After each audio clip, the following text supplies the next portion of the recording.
We've got a brand new segment for you with some folks that you're going to know because we've had them on before.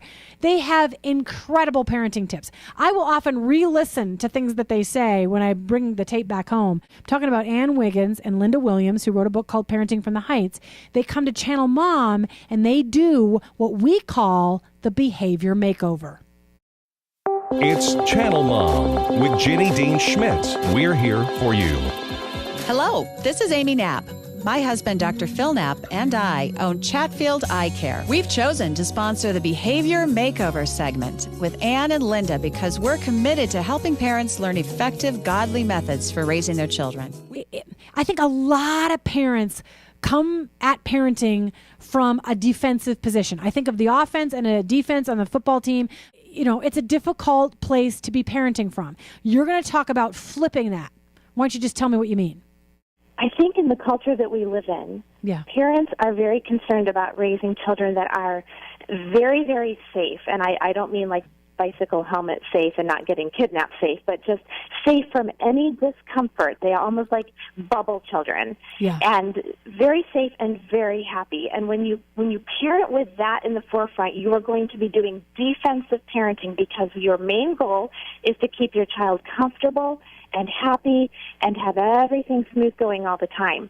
When you do offensive parenting, you are looking down the road and you are raising an adult, not a child. And so you say to yourself, the discomfort, the pain, the problems now will pay off big dividends in the end. And so I am more concerned about getting my children through those things and helping them become the kind of adult that I want them to be, that God wants them to be, than I am about making sure that they're safe and cocooned and happy right this minute.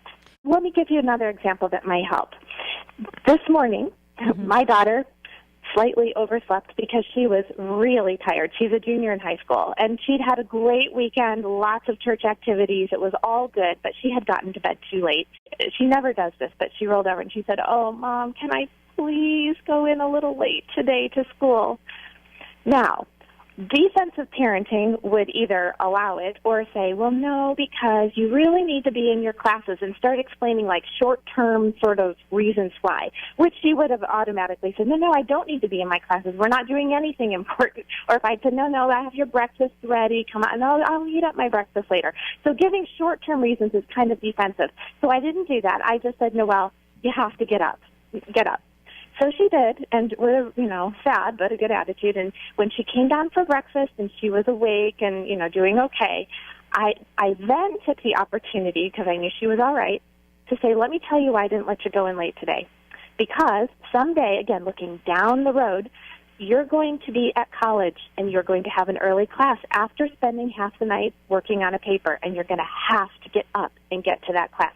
Someday you're going to have a job, and you're going to have to get up early and get to that job when you're really, really tired. Someday you'll have a little newborn baby that needs to eat 45 times a night, and you will have to get up and feed that baby, even though you're really, really tired. So looking down the road, and she got that. I don't think she understands it, but she was like, okay, yeah, I get it. And look, every parent has been tempted to. When a coach has been hard on my son, or somebody's been hard on my daughter, your mother bear instinct does help you to think, I'm going to rise up and take care of this and defend my precious little child. But in fact, we're doing a disservice to our children, are we not? We're teaching them to be a victim, and that when they are, mommy's going to come to the rescue and say how mistreated they are, and this, my poor little baby. We're teaching them self-pity. We're teaching them victimhood. I mean, why don't you expand on that? Yeah, you're absolutely right on that. And not only what you said, but we're also teaching them to be totally selfish and self-centered people. Because it's all about me and my own comfort level, and somebody was unfair to me, and so I'm looking inward, only inward. And as a parent, and that's defensive parenting, if I'm parenting defensively, I'm going to help my child look inward and see what all is unfair, instead of, as Anne was referring to, looking down the road at adult life. We're parenting adults. They're children now, but we're parenting for adults. And we do our kids a terrible disservice of preparing them for life if we don't let them learn some hard lessons.